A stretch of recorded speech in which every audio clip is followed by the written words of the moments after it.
బ్రహ్మానందం గారికి పద్మశ్రీ కాదు, ఈ డయాస్ముఖంగా పద్మభూషణ్ ఇవ్వాలని నేను కోరుకున్నాను.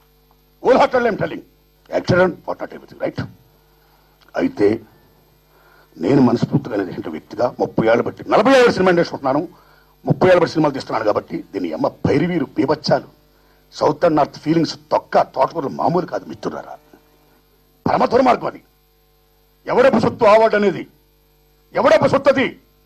కన్యాకుమారి కాశ్మీర్ వరకు, కౌతు నుండి బాంబే వరకు భారతదేశంలో ప్రతి ఒక్కరు కట్టే పన్నులతో ఆస్తుతో మర్తించుకునే అవార్డులు అయ్యి. That is our right, that is people's right.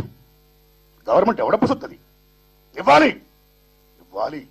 ఏ ఎంజీఆర్ అవసరమని ఇందిరాగాంధీ గారు ఎంజీఆర్ భారతరత్న ఇస్తుందా?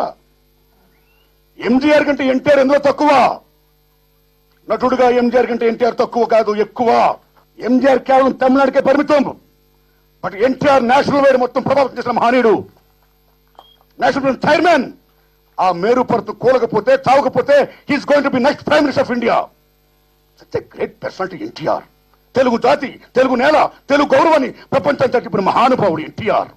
అలాంటి ఎన్టీఆర్కి భారతరత్న ఇవ్వరండి, అక్కడ ఎంజీఆర్కి ఇస్తారా? ఇది లాభ్యం కాదా? అవసరం కాదా? ఎవడో సుత్తని ఇవ్వరాడు. పండిట్ భీమసేన్ జోషికి ఇచ్చారు కీర్ణ కరుణ రాఘవులు, చాలా గొప్పవాడని. ఓకే, సల్యూట్, చాలా గొప్పవాడైనా. మరి ఎందుకు మనం మంగళపల్లి బాలమురళీకృష్ణ గారికి ఎవరు? ఏం తక్కువని? ఎవడో పుడుతుంది? అక్కడ లతా మంగేశ్వర్కి ఇచ్చారు, సెల్యూట్ ఇవ్వాలి, భారతదేశం కోకిలే. మరి దక్షిణ భారతదేశం కోకిల ఎవరు? మన సుశీలమ్మ. సుశీలమ్మ లతా మంగేశ్వర్ కంటే ఏం తక్కువ? ఆడికి ఎవరు భారతరత్న? ఎవడో సమ్మది? ఈ పాశ్చాత్య వద్దు, ఇవ్వాలి. ఇవ్వకపోతే రంగారావు రేవుల దట్స్ ఆల్ మ్యాటర్స్ ఓవర్. నమస్తే.